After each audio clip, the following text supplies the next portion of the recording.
À toi, qui veux créer un monde meilleur. Merci d'être là. Merci d'exister. Parce que ton temps est précieux. Prends le temps de t'arrêter pour t'inspirer, pour que ta prochaine action fasse une vraie différence. Bienvenue dans l'équipe d'Inspirix. Bienvenue, chers apprenants de notre podcast À toi qui veut créer un monde meilleur. David, Jean et moi, on va vous parler d'un sujet qui nous tient à cœur, de prendre soin des gens autour de nous, spécialement dans un temps où est-ce qu'il y a plus de gens que jamais qui ont besoin d'aide. Puis on veut aller dans le très pratico-pratique avec 4 questions à poser à quelqu'un qui en a besoin. C'est David qui va nous présenter ça et je veux commencer en te demandant pourquoi tu as choisi de parler de ce sujet-là. Ces questions-là, parce que moi, j'ai personnellement, des fois, mon beau grand syndrome du sauveur. J'aime donc ça, faire une belle différence. Aider les gens, c'est grisant, je dirais. Puis je suis gâté, je suis assez bon là-dedans, mais en même temps dangereux, parce que je suis un petit peu accro à ça aussi. Fait que je trouve que ces questions-là permettent de ne pas embarquer trop dans le syndrome du sauveur. Ça permet de prendre soin de moi et tout parce que j'ai un plan de match. Quand quelqu'un file pas, ça permet d'être à l'aise dans le malaise. Ça fait du bien. Ça fait vraiment du bien. Puis en plus, c'est plus efficace pour aider l'autre. Fait que je trouve, c'est pour ça que je trouve que ça en vaut vraiment la peine. À l'aise dans le malaise, Ouais. ça sonne bien en le temps. Ouais. Ouais, j'ai envie d'ajouter que quand on veut aider quelqu'un aussi, il suffit pas d'avoir juste une bonne volonté. Hein. Non. Parce que, justement, là, tu vas parler d'étapes, puis c'est important à faire. Tu sais, mettons, moi, je fais un parallèle avec quand j'ai étudié pour devenir ambulancier. Puis, être ambulancier, tu peux arriver sur n'importe quoi. Puis, je savais pas comment j'allais réagir en face à du sang, quelqu'un dans la détresse, quelqu'un désorganisé. Mais au final, quand je l'ai étudié, puis que c'est tout protocolisé, il arrive ça, tu fais 1, 2, 3. Il arrive ça, tu fais 1, 2, 3, mais tu restes en contrôle, justement. Tu sais, tu te laisses pas embarquer par la situation. Fait que juste le fait de connaître les étapes, ça peut être hyper pertinent pour nous permettre d'être plus attentifs à l'autre, un peu moins comme, justement, dans le malaise. Là.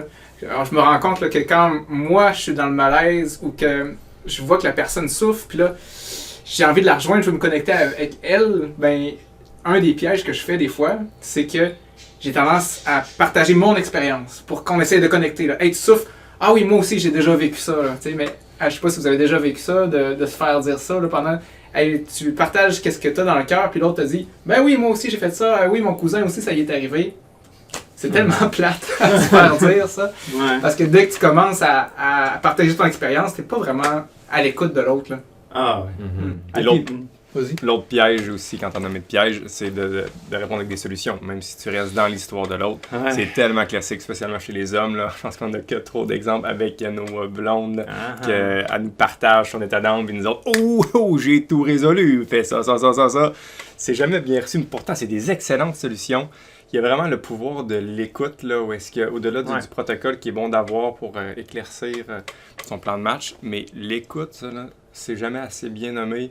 Le pouvoir de fermer sa gueule, les amis, est vraiment sous-estimé. J'ai récemment le plus développé mon écoute et ça me fait tellement plaisir de voir que quand j'écoute assez longtemps et assez bien, ma blonde par exemple, ben, finalement, elle commence à émerger elle-même les solutions que j'avais envie de dire depuis le début. Fait que c'est fascinant à quel point que c'est plus efficace ce chemin-là plutôt que de dire les solutions alors que ça vient de l'extérieur, elle ne vient pas d'elle-même. Faut laisser la personne qui souffre cheminer à son rythme. On peut juste l'accompagner et l'écoute est un incontournable. Et les questions est une belle façon de mettre le projecteur à un autre endroit qu'elle ferait elle-même aussi. Ouais, c'est ça, une question, c'est comme un projecteur, là, comme on dit en anglais, un follow spot. C'est la manière la plus puissante d'influencer quelqu'un, là, c'est de poser une question. Parce que si je te dis à quoi tu penses, tout à coup, tiens, est-ce que tu penses à un éléphant rose? Ah, regardons, moi j'ai une image, vous autres? C'est sûr. Si je te donne la solution, arrête de penser à l'éléphant rose. Ah, non, ça marche pas tant. Fait que les questions vont plus diriger l'attention. C'est très drôle parce que la première question, je commencerai.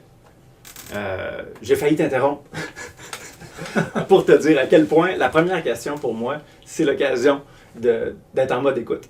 Je trouve ça très drôle que j'ai failli t'interrompre pour ça. Écoutez bien. Oui! Oui!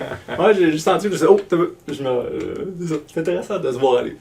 Puis justement, parce que moi, je suis quelqu'un de très spontané, puis des fois, j'ai des pop-up.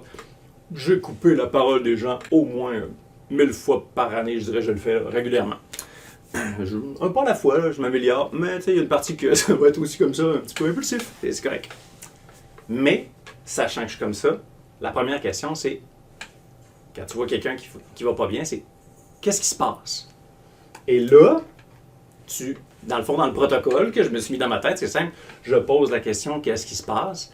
Et mon rôle, je fais 2 activités. Fait que mon cerveau, là, ma concentration, moi là, c'est de écouter la réponse à cette question-là. Fait que j'écoute, puis j'essaye de comprendre. Fait que des fois, il arrive des sous-questions pour m'aider à faire ma mission, qui est écouter et comprendre la réponse à qu'est-ce qui se passe. Puis là, souvent, la personne, ça dépend. T'sais, des fois, il y a des petits problèmes qui sont vraiment très clairs et pointus. Mais souvent, quelqu'un qui file pas, là, en tout cas, moi, je sais que quand je file pas, c'est comme pas clair. Puis souvent, c'est un concours de circonstances. Il y aurait comme 3 affaires, puis tu comme bon, là, je file plus. Fait que, tu sais, souvent, c'est un peu entremêlé là, dans notre cerveau. Fait que la personne, elle sort tout ça. Là. J'ai une amie à un moment donné qui me disait, ouais, là, ça veut pas. Puis j'y pose la question. Elle me dit, ah là, écoute, je m'occupe de ma mère qui est mourante. C'est pas facile. Là. Puis là, hey, les enfants, faut que je m'en occupe aussi à travers ça. Puis mes frères et sœurs aussi, tu sais, puis eux autres aussi ont leur émotion. Puis là, elle est en train de perdre la mémoire. Fait que elle se rend pas compte. Il y a des fois qu'elle est consciente qu'elle perd ça. Puis là, c'est dur à vivre, à voir. Puis il y a d'autres fois que quasiment tous les jours, je vais avoir. Puis quasiment tous les jours, elle me dit, hey, là, comment ça fait pas. Tu sais, ça fait longtemps que t'es pas venu me voir. Comment ça, tu m'abandonnes ici? Fait que, ouf, tu sais, puis là, tu fais, OK. Qu'est-ce qui se passe? Fait que là, on prend le temps de déballer tout ça, d'accord? Puis, surtout quand on n'ajoute pas notre vécu, là. Et puis ça, merci, j'entends me rendre compte, surtout avec mes enfants, nos proches. On veut plus qu'ils soient bien, hein? Fait que cette volonté-là est contre-productive, mais c'est correct, là. Quand on ne mêle pas avec nos histoires, puis on est juste en mode écoute et compréhension, à un moment donné, ça fait le tour ou c'est rendu en boucle. Puis à un moment donné, c'est comme, OK, ça tu me l'as déjà dit, est-ce qu'il y a d'autres choses, dans le fond, à la limite? Pour des fois, parce que des fois, ça tourne en rond, là.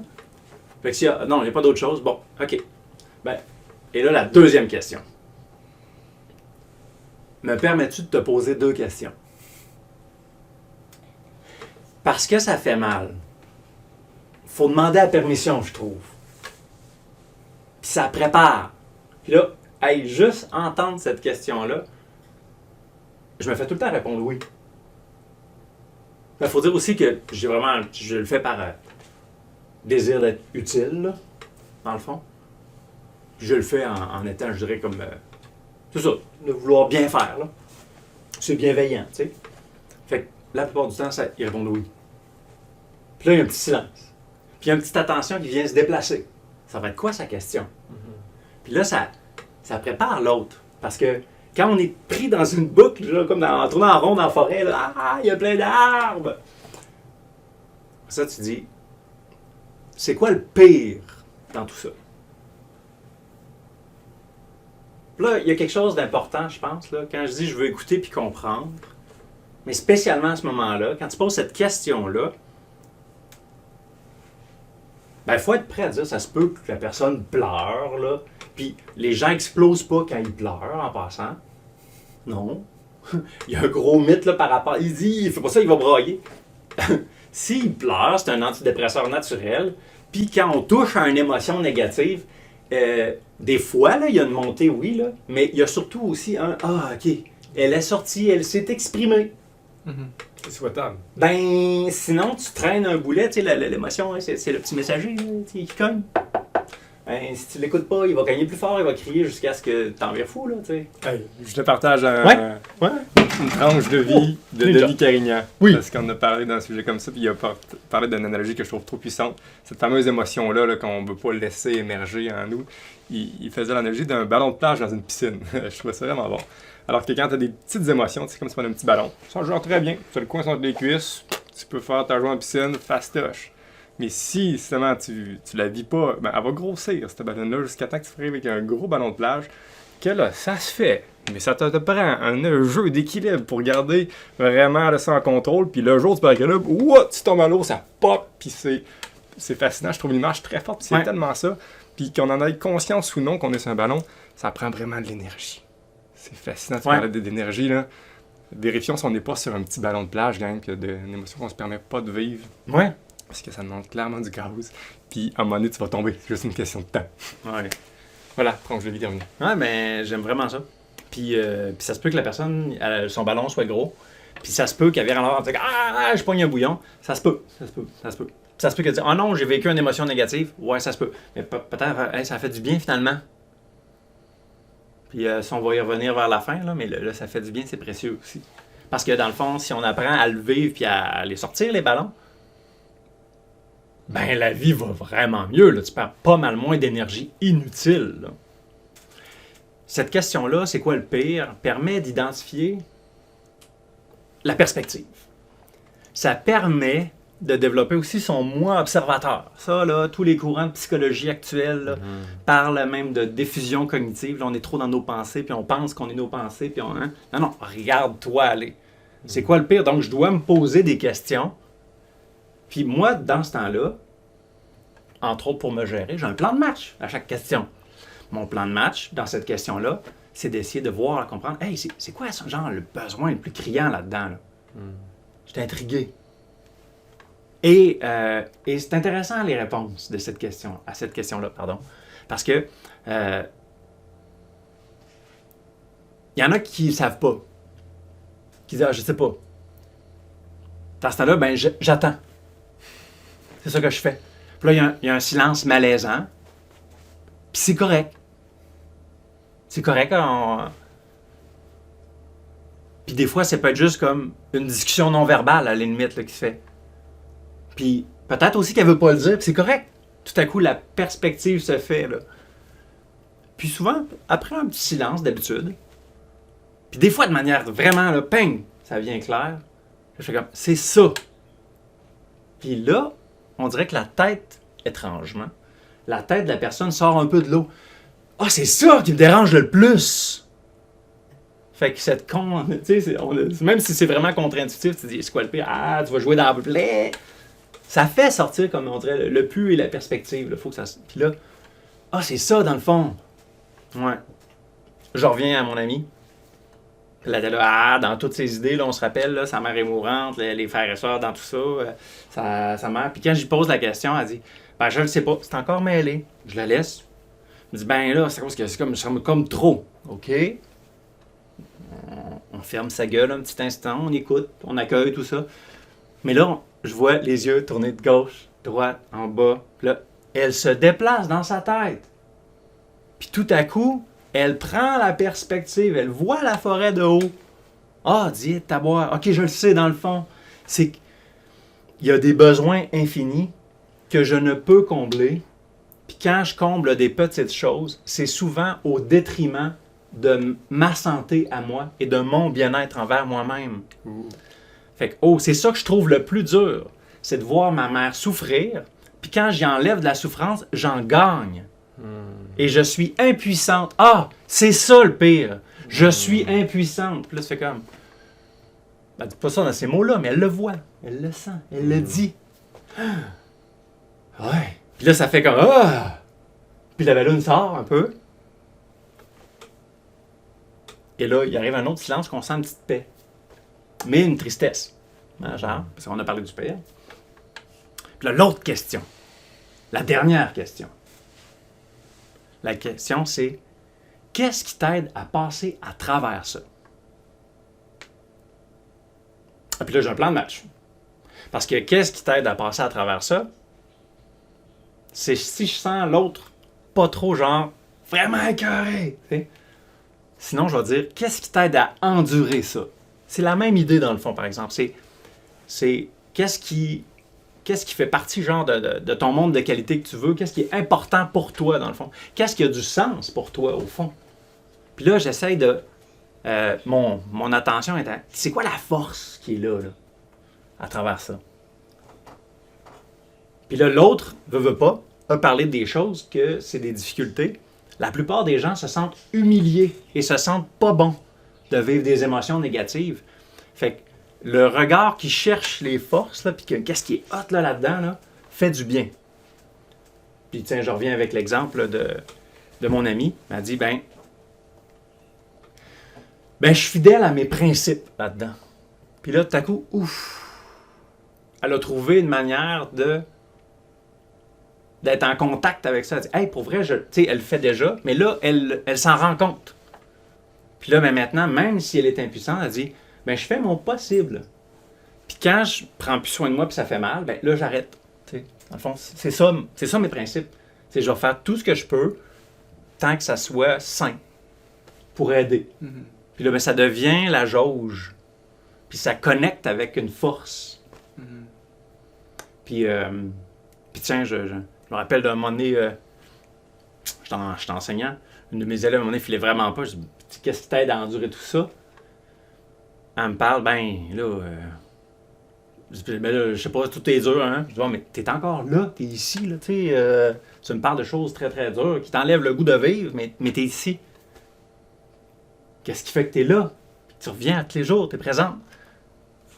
Ben, je peux pas faire ça à ma mère. Tout à coup, hein, le follow spot, le projecteur vient de mettre en lumière une raison de vivre précieuse et importante. Puis vient de... Tu sais, c'est une relation de qualité. Puis tout à coup, ben là, tiens, le regard de ma mère, donc j'ai envie d'être peut-être plus fier, donc j'ai envie de faire un pas un peu plus en avant. Puis là, ben, ça fait du bien. Puis là, le dernier, je me mets une finale. Quand je sens que, OK, on a identifié une force. D'un, il faut la nommer. Hey, c'est beau, cette force-là, c'est hot, là. Puis, des fois, je finis en disant, hey, tu fais bien d'en jaser, parce que nous autres, les humains, quand on regarde ça par en dedans, là, c'est là que la santé mentale prend le bord. Bravo. Pour encore une fois, on parle d'une discussion qui fait mal à l'ego, ben là, il faut reflatter peut-être un petit peu l'ego, là. C'est un allié, l'ego, là. Faut pas... faut en prendre soin aussi de l'ego. C'est ça. Fait que c'est les 4 étapes. Puis en même temps, ce que je trouve le fun de ça, c'est que dans le fond, il y en a juste 2 qui sont spécialement plus... si on a deux à retenir, à la limite, c'est quoi le pire? Puis qu'est-ce qui t'aide à passer à travers ça? Fait que tu sais, je trouve ça bien le fun parce que n'importe quand, je peux comme... j'ai une petite poignée mentale rapide. C'est facile à retenir au bout. Mm-hmm. Fait que juste pour résumer, là, tu sais, justement, tu demandes qu'est-ce qui se passe. Ouais. Tu demandes la permission d'y poser des questions difficiles. D'y poser 2 questions. Tu poses 2 questions. Pas besoin de dire difficile. OK. C'est entendu. Parfait. Sinon, on va dire non. On va dire non. C'est pas ça. Faut mettre la table au succès. Après ça, qu'est-ce qui est le pire? Ouais. Puis qu'est-ce qui te permet de passer à travers? Ouais. Puis je pense que le cheminement, justement, fait que la personne, elle va trouver des réponses à ça. Ce que je trouve de beau pour boucler la boucle, ce qu'on a dit au début, c'est imagine, mettons que tu aurais dit ça à ton ami là, qui vit la situation avec sa mère, tu dis, ben là, si tu fais ce que tu peux, tu dis tout de suite en partant ça au début de la conversation, ça n'a tellement pas le même effet que ce soit elle qui le dise à la fin du cheminement.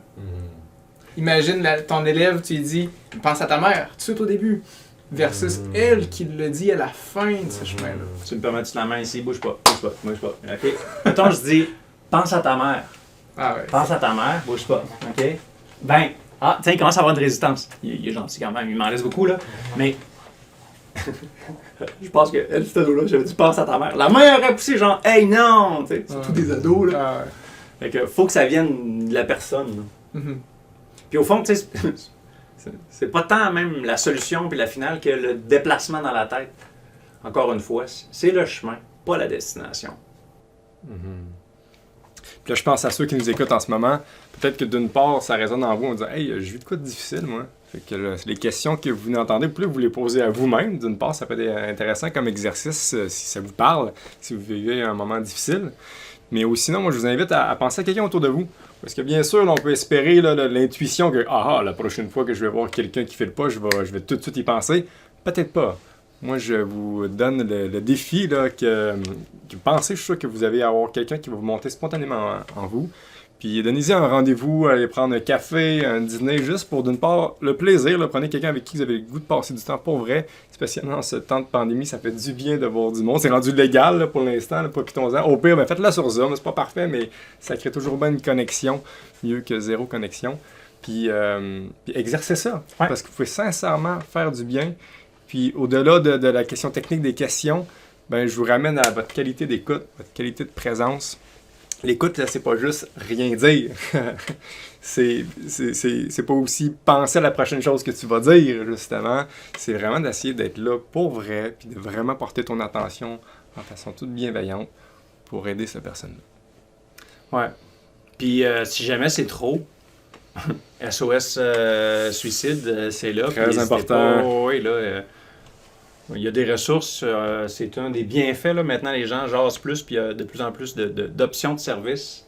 Bon, des fois, il y a des listes d'attente, mais il y a au moins des services d'urgence. Là, ils sont quand même bien aiguisés. Là. Fait que... Oui. Faut pas tomber dans le sauveur pour vouloir sauver tout le monde, Non. mais somme toute, juste d'offrir une écoute, d'offrir un aide, c'est vraiment un grand pas vers un monde meilleur. Ouais.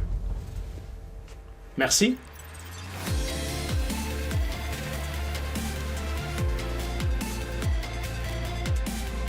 Ok, c'est à ton tour de jouer. Autorise-toi de faire un pas.